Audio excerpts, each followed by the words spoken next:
এবারের উচ্চ মাধ্যমিক পরীক্ষার ফলাফল বের হতেই দেখা যায় বীরভূমের 3 কৃতী ছাত্রছাত্রী মেধা তালিকায় প্রথম 10-এ জায়গা করে নিয়েছে, যাদের মধ্যে একজন ইলামবাজার ব্লকের অন্তর্গত কামারপাড়া গ্রামের মেয়ে Pushpita Basri. Ilambazar integrated English medium school থেকে পড়াশোনা করা এই ছাত্রী উচ্চ মাধ্যমিকে 8ম স্থান অধিকার করেছে। পুষ্পিতার এমন সাফল্যে স্বাভাবিকভাবেই খুশি পরিবারের সদস্য থেকে শুরু করে স্কুলের শিক্ষক শিক্ষিকারা, খুশি এলাকার বাসিন্দারাও। পুষ্পিতা বর্তমানে এন্ট্রান্সের বিভিন্ন পরীক্ষার প্রস্তুতি নিচ্ছে, পরীক্ষাও দিচ্ছে। বিজ্ঞান বিভাগের কোনো বিষয় নিয়েই তার এগিয়ে যাওয়ার লক্ষ্য রয়েছে। তবে এই পুষ্পিতা এমন ভালো নাম্বার পাওয়ার ক্ষেত্রে কি করণীয় তা সম্পর্কে ছোট্ট টিপস দিয়েছে আগামী প্রজন্মকে।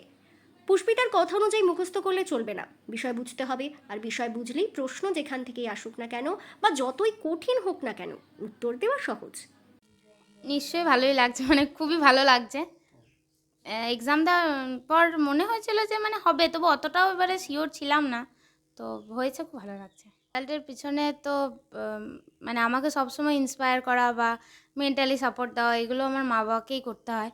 আর তাছাড়া এমনি পড়াশুনোর ক্ষেত্রে হেল্প এমনি স্কুল থেকেও পেয়েছি। আর এমনি বলতে গেলে আমার যে টিউশন ছিল, তাছাড়াও এমনি একজন কেমিস্ট্রির স্যার, তিনি এখানকার নন অ্যাকচুয়ালি, কিন্তু তিনি যখনই এখানে আসতেন এমনি আমাকে যা যা অসুবিধা এগুলো কেমিস্ট্রিতে সব দেখিয়ে দিতেন। এমনি আমার মানে ম্যাথ টিচার বা ইংলিশ স্যার, এনারাও মানে খুব ভীষণ হেল্প করেছেন। কনসেপচুয়াল ক্ল্যারিটিতে বেশি ফোকাস করা উচিত। বিকজ মানে মুখস্থ করে বা মানে এমনি ওইভাবে পড়ে বা মানে ওইভাবে ঠিক হয় না। মানে যে কনসেপ্ট যদি ক্লিয়ার থাকে তাহলে যে কোনো প্রশ্ন, তাতে যতই টাফ হোক, সব করে করে দেওয়া যায় এবং সঠিকভাবে করা যায়। তাই কনসেপচুয়াল ক্ল্যারিটিতে বেশি মানে গুরুত্ব দেওয়া উচিত, এটাই বলবো।